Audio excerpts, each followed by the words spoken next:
A young boy smashes his mother's head with a hammer, douses the house with gasoline, and calls the police. This was done by 14-year-old Daniel in a fit of rivalry to outdo and surprise his friend. We'll tell you what happened next shortly, along with a dozen other chilling stories of children seeking revenge on their parents. And at the end, there's a shocking story about an 11-year-old boy who didn't want a little brother and decided to take drastic action. This is a 13-year-old Brazilian boy who killed his parents, grandmother, a cousin, and eventually himself. According to the investigation, he was inspired by real-life murders in 1974 in New York, which served as the basis for the possibly not entirely truthful book and film The Amityville Horror. The boy's father was a police officer. On the night of August 4, 2013, Marcelo calmly walked through his home with his parents' service pistol, which he stole from their safe, killing each member of his family. He didn't immediately grasp the enormity of what he had done. The next day, he drove to school in his mother's car with a murder weapon and another pistol in his backpack. When Marcelo returned home to the scene of the crime, he decided to end his own life. A friend reported to the police that Marcelo wanted to become a professional hitman. The boy also posted references to the Amityville murders on social media before dealing with his family. Over time, other theories emerged, suggesting that the corrupt police officers or members of organized crime framed the boy by shooting his family and placing a gun in his hand. The investigation didn't confirm this version. But if you think this case is gruesome, wait until you hear about the next one. A boy who became the youngest serial killer in the Soviet Union. The story of this monster is truly chilling and sickening. The average human brain cannot fathom such atrocities, nor understand the killer's motives. He was just an ordinary boy with a cute face, born in Sverdlovsk in 1923, who started killing at the age of less than 15. He exclusively targeted children aged between 2.5 to 4 years old, not limited to killing, but also subjecting his little victims to sexual assault. There is definitive evidence of 18 attacks, 8 of which resulted in the deaths of young children. Initially, he strangled them and then brutally finished them off using cold weapons, constantly torturing the victims' bodies. The monster remained at large for a long time, until he was finally apprehended by 3 police cadets from the Sverdlovsk police school, who chanced upon him while he was carrying another small boy into the woods. The punishment was fitting for his crimes. At the time, no one considered the age of the rapist, as society demanded retribution. Vladimir Vinnichevsky was executed in 1940.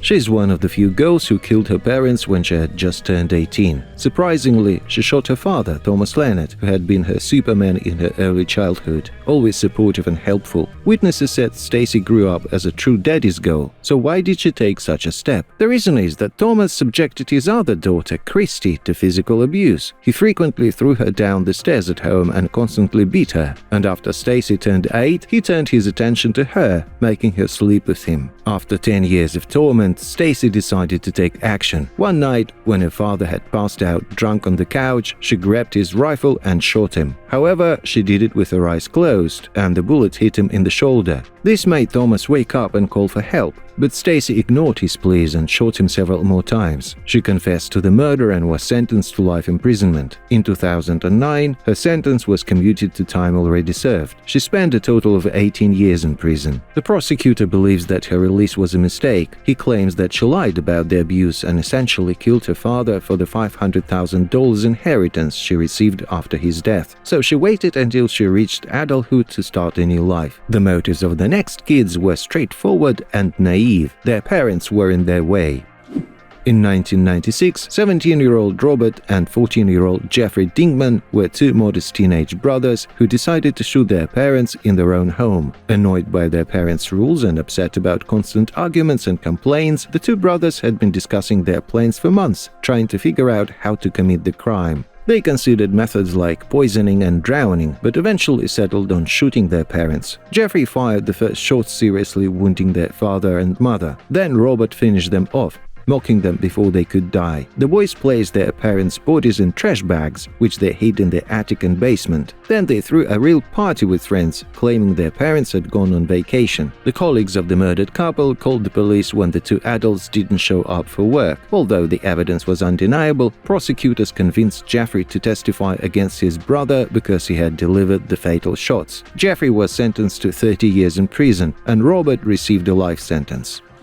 Larry Schwartz, the subject of bestsellers and a made-for-TV movie, was an adopted child with an extremely troubled upbringing. Abandoned shortly after birth by his biological parents, he bounced around foster homes and frequently endured physical abuse. His final foster home was with the Schwartz family, Robert and Catherine, who were deeply religious and strict. Tensions in the Schwartz family escalated due to the conflict between their beliefs and the problems Larry and his two foster brothers had. In 1984, these tensions reached a breaking point when 17-year-old Larry called the police to report that Robert and Catherine had been beaten and stabbed. Initially, Larry blamed his brother Michael for the murders, who was known to have mental issues. However, Larry quickly attracted the attention of investigators when he left a bloody handprint at the crime scene. Faced with compelling physical evidence, he admitted to second-degree murder and was sentenced to 20 years in prison. It's perhaps unsurprising that Michael Schwartz was later convicted of another murder. In 1991, he stabbed a man during a robbery. Prison couldn't transform these children into law-abiding members of society. The next case was briefly mentioned at the beginning, and now we will provide details about the boy and his murdered mother. Daniel Bartlam, inspired by a storyline from the British soap opera Coronation Street, brutally murdered his mother with a hammer. After finishing the massacre, he doused her bedroom with gasoline and burned the house to the ground. When police questioned him, Daniel initially told them that his mother had been killed by an intruder, but quickly changed his story when it became apparent that he was the killer. Bartlam claimed they had an argument with a comrade and he simply lost control, and detectives uncovered some sinister evidence. On Daniel's computer, they recovered a deleted text story in which a character named Daniel Bartlam kills his mother in roughly the same way it happened in reality and hides her body at the scene of a streetcar accident. This plan he actually forwarded to his comrade. This evidence was enough for the jury to unanimously find Daniel guilty of murder. He was sentenced to life in prison.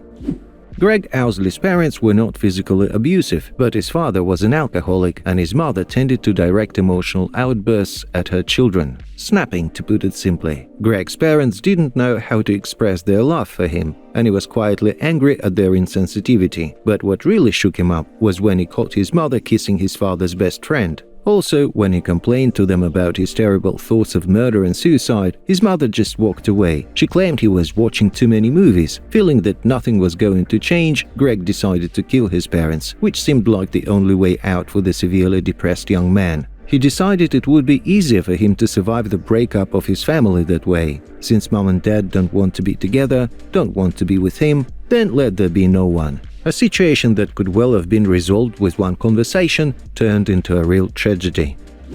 In 2001, 12-year-old Alex and 13-year-old Derek King beat their father to death and then set fire to their home to cover up the crime. There didn't seem to be any particular motive for the crime, although they did live in a house without electricity and seemed to have a rather cold relationship with their father. To fill an emotional hole in their lives, the boys turned to 41-year-old Ricky Chavez, a family friend, though previously convicted of child molestation. So the neighbor's house became a safe haven for the boys who hid there whenever their father came to visit. After Alex and Derek killed their dad, police scrutinized the family friend as well. State prosecutors initially believed that the two boys were helped by Chavez or that they were helping him, but eventually the investigation found no evidence of that, and the brothers were convicted. And the next case is about real revenge and the injustice of laws. The Chiyo Aizawa trial was a true historic case for Japan, as it prompted the Supreme Court of Japan to change the patricide and maternity laws. It was the first time a piece of legislation was declared unconstitutional. Having experienced physical and sexual abuse for most of her conscious life, Chiyo Aizawa even had 5 children with her father. When she fell in love with a friend and wanted to marry him, her father locked her in the house, not allowing her to leave. Aizawa saw no way out and strangled her dad in 1968. Filial reverence, the Confucian philosophical virtue of respect for parents, played a large role in making patricide considered more heinous than killing a stranger. Though initially reluctant to take into account the circumstances that pushed for the murder, convicted and sentenced to death, Aizawa took the case all the way to the Supreme Court, which ultimately ruled that the law was unconstitutional. She was sentenced to 2.5 years of hard labor. In 2003, Alan and Diane Johnson were found dead. Both had been shot with a rifle. Their 16-year-old daughter Sarah was also in the house, but she turned out to be alive. Police investigating the case found crucial evidence: a bloody bathrobe and 2 gloves with DNA inside a garbage truck that had almost left the neighborhood. The investigation turned its attention to an illegal immigrant named Bruno Santos. As further revealed, Sarah had been dating Santos, but her parents didn't approve of the choice. Although police expected the guy to turn out to be a murderer, investigators noticed that Sarah was acting strangely carefree after the massacre at home. She changed her story several times, but the DNA results finally came back from the lab, a perfect match to Sarah's DNA. At trial, prosecutors said that Sarah wanted to be with Santos and wasn't going to let her parents dictate terms to her. In fact, just days before the murder, Alan Johnson threatened to take Santos to the police for having sex with a minor. Sarah was found guilty of both murders and received 2 life sentences without parole. Mary Robards, an excellent student and seemingly loving daughter, was the last person to be suspected of murder. When her father died in 1993, an autopsy found nothing unusual that would lead authorities to question whether he died a natural death. Were it not for the guilt that gripped her, the 16-year-old would have gotten away with what the prosecutor called the perfect crime. Mary stole barium acetate and poured it on her father's food. Because the equipment to detect the poison was too expensive and there was no reason to involve the lab, authorities missed the murder. Mary eventually confessed while the 2 of them and a friend were reading Shakespeare's Hamlet. During Claudia's monologue, the girl told everything and asked to keep her little secret. But the girlfriend went to the police, who ordered a test and arrested Mary after the results came back. When asked by the investigators why she killed her father, Mary calmly explained that she wanted to live with her mother because her parents were divorced. What follows is a case that will surprise you with the age and brutality of the perpetrator. 11-year-old Jordan Brown shot and killed his father's pregnant fiancée, Kenzie Hawk, in cold blood in 2009. He fired several shots at her with his own shotgun that his dad had given him. He was a passionate hunter and tried from an early age to accustom his son to his hobby. The reason for the deed was banal: love for his own mother and reluctance of his brother from his father's new girlfriend. The court intended to try him as an adult. Then he would have faced life imprisonment. However, the lawyer managed to convince the jury that despite the brutality of the crime, Brown should be tried as a juvenile offender. As a result, he ended up in a correctional facility for juvenile offenders. But already in 2016, at the age of 18, Jordan was released on parole, having received new documents, so that the name tarnished by the crime did not prevent him from starting a new and happy life. What happens to him now, no one knows. As you can understand, it is often difficult to judge juvenile murderers in all fairness. In rare cases, the child receives a punishment that corresponds to what he or she has done, and whether it is right or wrong, let everyone answer for themselves. Thanks for watching.